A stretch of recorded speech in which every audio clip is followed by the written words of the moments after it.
La fibromyalgie est une maladie invalidante qui provoque entre autres des douleurs dans tout le corps, de la fatigue et différents troubles.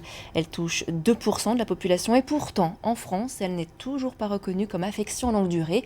Béatrice Tardy et Jules Boudier ont rencontré Stéphane. Il se bat pour la reconnaissance de sa maladie. Chez Renault Trucks, il était monteur poids lourd. Mais aujourd'hui, Stéphane Kank est de plus en plus handicapé par sa maladie, la fibromyalgie. Au départ, on dit une grosse fatigue et après, petit à petit, sont venues les douleurs, des douleurs insurmontables. On a beau manger du cachet, ça ne fait plus rien au bout d'un moment.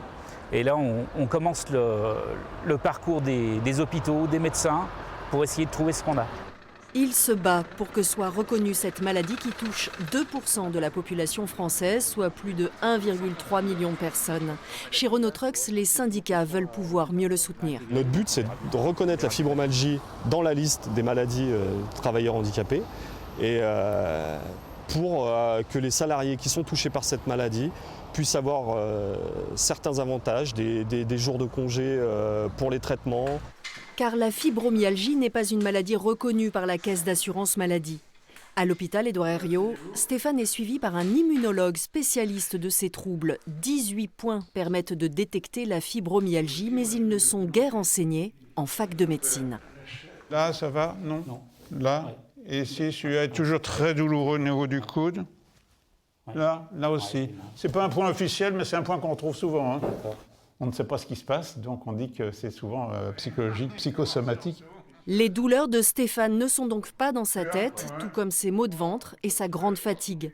Le docteur Cozon traite l'ensemble des symptômes en prenant soin notamment du microbiote en supprimant le sucre. Sur une étude que j'avais faite sur plus de 700 patients, il y avait une corrélation parfaite entre le nombre de points de fibromyalgie et tous les critères mineurs du syndrome de fatigue chronique. Et c'était aussi corrélé avec les troubles digestifs et même avec la tendance dépressive, sans que ce soit une dépression sévère, de ces patients. Tout est corrélé. Pour que l'assurance maladie reconnaisse la fibromyalgie en affection longue durée, le combat de Stéphane devient politique. Il a alerté des députés et la question devrait être débattue à l'Assemblée nationale et au Sénat.